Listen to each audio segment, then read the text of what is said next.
members. What we're going to do very quickly is have them introduce themselves. That way I won't make any mistakes and forget any names. I start with my far left with Paul. Paul Bannock, Director of Training and Academy here at Baltimore. Oh, sir, you might appreciate it. This is being recorded. My name is Paul Bannock. I'm the new Director of Professional Development and Training at Baltimore Police Department. Lieutenant Colonel Sean Miller. I'm Executive Oversight of the Northwest, Western, and Southwest and Special Enforcement. And I'm Dave Reeves, Lieutenant Colonel, Chief of CID. Keith Matthews, I took command of Eastern Northeast District. I'm Colonel Daryl D'Souza, I'm Chief of Patrol. Rodney Hill, Chief of Charge Federal Division. Colonel Marnell Reeves, Officer of Oversight. Deputy Commissioner Jerry Reeves, Professional Standards and Accountability Bureau. Let me first open up. Today's hearing is on Council 13-0136R, investigative hearing, death of Tyrone West in Baltimore in police custody. Tyrone West in police custody is a continuation hearing from Wednesday, December 11, 2013, Public Safety Committee hearing.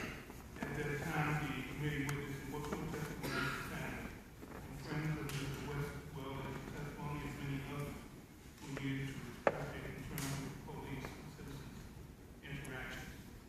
After hearing from every constituent who asked to speak, I recessed the hearing to give the police department additional time to investigate the alleged crime. Today, I am reconvening the hearing to learn of any updates on the West case, as well as discussing other troubled issues concerning and involving officers within the Baltimore City Police Department since the recess, especially in the case of the table of the stun gun situation. At this time, Commissioner, if you have anything you'd like to read, we have a statement from you that submitted directly to the Commissioner. Feel free. I don't have it in front of me. What I wanted to do is provide you a presentation when you're ready and the board is ready.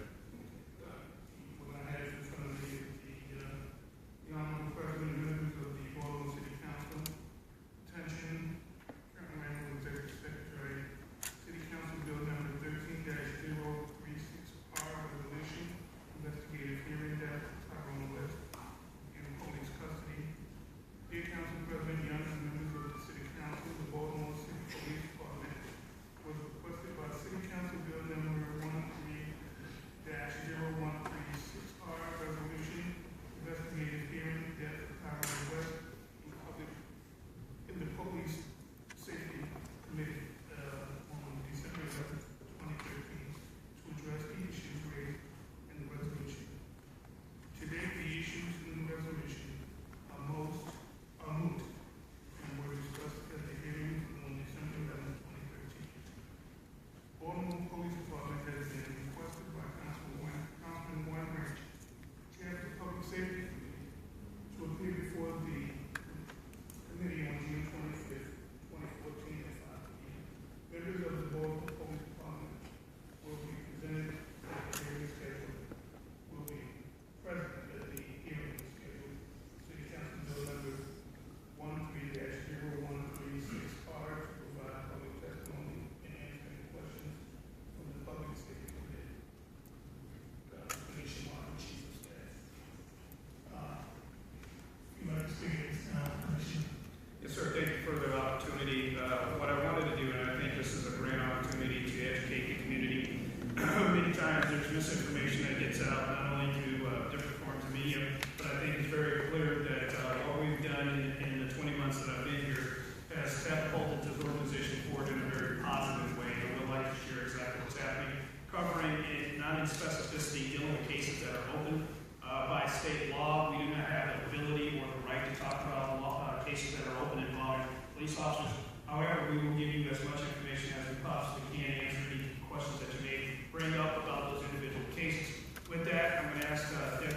Commissioner Rodriguez to come to the podium, and we're going to start the presentation.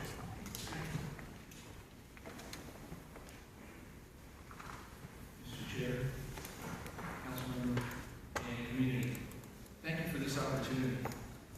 As the Commissioner stated, ever since the Commissioner joined this team, he has really worked to reform the way we do business. And part of that reform is to be more transparent and responsive to our community. And a lot of what we're going to show here today is demonstrations of how the department has implemented change and incorporating that transparency in order to reflect our job and our commitment to the community.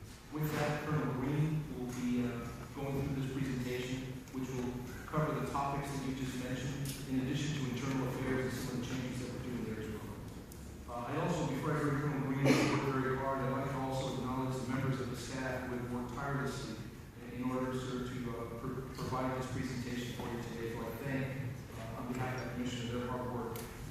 Colonel Green. Good evening, Mr. Chair, City Council members, and the citizens of Baltimore. I am Colonel Garner Green, Special Staff Accountability Bureau, Office of Internal Oversight. As the Baltimore Police Department focuses on reforming how we investigate officer-involved shootings, categorical use of force, use of tasers, internal investigations, trial courts, and inspections. Reforming the Baltimore Police Department is so important to the police commissioner. He has put a colonel, that's me, in charge of the Office of Internal Oversight to ensure that the strategic plan for change is implemented. I will discuss the Baltimore Police Department's new force investigation team, known as FIT. Categorical use of force review board, new websites that put our categorical use of force on the site, a brief update on the title of the West case, as well as the George King investigation, conducted electrical weapons, also known by its trade name, taser, internal affairs and trial courts. As the Baltimore Police Department makes reforms for the public safety, we do it with a strategic plan for change. I want to remind everyone that our strategic plan focuses on specific strategies, not only to lower crime, but to improve policy, training, increase efficiency, and uphold the highest ethical and professional standards. The police commission demands fairness and transparency in all aspects of our organization. As I stated, the Baltimore Police Department is reforming with a strategic plan. I want to draw your attention to strategic objective 4.1. Create a use of force review board and force investigation team. Keeping with objective 4.1, in January 2014, the Baltimore Police Department implemented the new force investigation team. FIT, which is the force investigating team, handles officer-involved shootings and other categorical use of forces incidents, which I will discuss later. First, in the past, officers involved shootings were handled by our homicide section and our internal affairs division. Homicides handle all aspects of the criminal investigation, while internal affairs handle the administrative investigation. While some may argue that this process is effective, others will argue that having a specialized set of investigators trained to handle both criminal and administrative investigation is more efficient and is becoming law enforcement best practice. FIT not only investigates the incident, FITs make every effort to reconstruct the shooting scene to better analyze the actions of the officer before, during, and after the use of force incident. This is critical for identifying training and policy issues, which may need immediate attention for officer and public safety. Within 72 hours of the incident, when practical, a FIT puts on a PowerPoint presentation, presents the facts as they are known at the time to the police commissioner, so that training and policy issues can be immediately addressed and does not have to wait months for the investigation to conclude. As stated, the Baltimore Police Department Force Investigation Team is committed to thoroughly and impartially investigating the tactics taken by the officer leading up to, during, and immediately after the incident. So what is the reviewable incident for FIT? FIT is guided by General Order G10, which outlines the type of cases FIT will investigate. An individual shot by a police officer. Death or serious injury of an individual by other use of force incidents. Discharge of a firearm by an officer, including the shooting of an animal by police. Head strikes with an impact device. Legal intervention where an officer intentionally uses his or her police vehicle to strike a person or a vehicle to prevent escape or protect human life. Death in police custody, in any incident directed by the police commissioner. What standards do FIT use when analyzing an officer's use of force? FIT uses Maryland state law, legal decisions, and objective reasonable standards. U.S. Supreme Court case 490 U.S. 386, Graham v. Conner. The reasonableness of a particular use of force must be judged from the perspective of a reasonable police officer on the scene rather than using 20/20 hindsight. What does that mean? We have to place ourselves in an officer's shoes when an incident occurred, rather than Monday morning quarterback.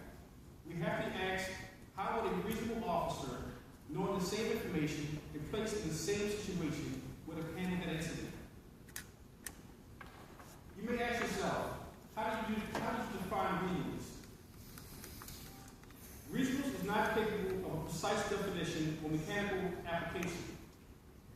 The reasonableness test requires a careful attention to the facts and circumstances of a particular incident, the severity of the crime, did the suspect pose an immediate threat to the safety of the officer or the public?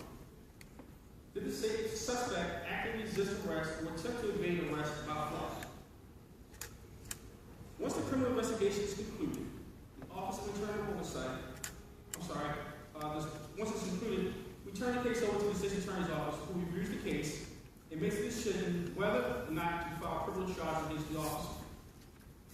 If no criminal charges are filed, FIT moves towards the administrative investigation and presents its final investigation to the Use of Force Review Board. The category of Use of Force Review Board is guided by General Order G22. It examines the facts of the case to include the tactics used by the officer. The board uses a critical eye to determine if the officer acted within the scope of the law, if the tactics used were within the department policy, and using the reasonable test. The board consists of all deputy police commissioners or designees, the chief and area commander of the involved member, and the director of the Professional Development and Training Academy. As stated, the board uses critical eye to determine if the officer's actions act within the scope of the law, training, and if the tactics used were within the department policy. Again, using the reasonable test. The board finds will result in policy